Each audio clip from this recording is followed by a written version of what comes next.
Welcome back. In some action from the world of cinema now. For all those eagerly awaiting the release of Epodum, well, the film will be released next week. And remember, this film sees the coming together of two big names in the world of films, director Murugadas and Fox Star Studios as producers. In fact, the Gajni director who met the press today said Epodum is two love stories with a bit of fate thrown in.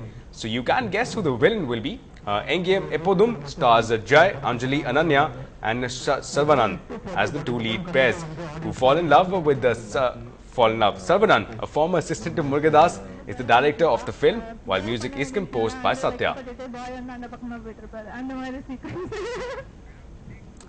In some tragic developments now, a plane carrying members of three-time Russian ice hockey champions Lokomotiv crashed, killing all on board except two people. Now, the tragedy happened when a jet carrying the team for its first match of the season crashed during takeoff outside the Russian city of Yaroslavl. Now, in the wake of that news, the Russian ice hockey season has been postponed by about a week. In fact, the first match of the season was stopped within 5 minutes remaining when the news of the crash was confirmed.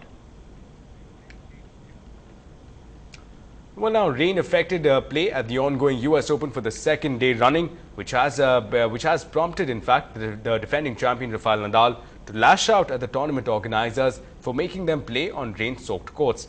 An unhappy Rafael Nadal, who was 3-0 down in the fourth round match versus Luxembourg's Gilles Muller, when play was called off, prompting the Spaniard to admit that players were not protected and were being made to play in dangerous conditions to make up for lost time. Well, he's having tough days here, and especially, we don't feel protected. The players, we're not feeling protected for the tournament.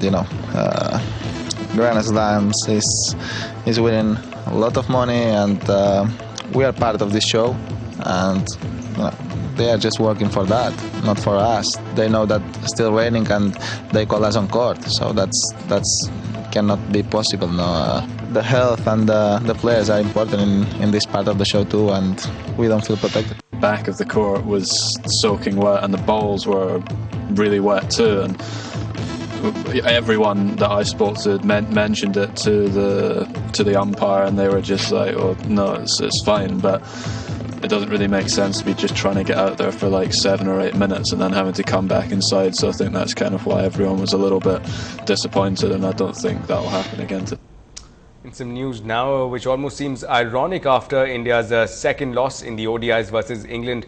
Now, this massive hit of Ashwin was just Alistair Cook's second six in the ODIs. After all, he's seen more as a test specialist who doesn't particularly like the shorter formats, especially the T20s.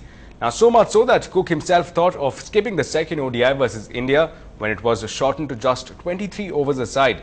Ironically, it was Cook's unbeaten 80 that was the backbone of England's 7-wicket victory. Now, well, Mr. Cook's proved that whatever the format, there's no recipe, just like hard work. Well, staying with cricket now, the jury is still out on just how good technology is good for the game of cricket, but legendary umpire Dickie Bird is one who is completely against it.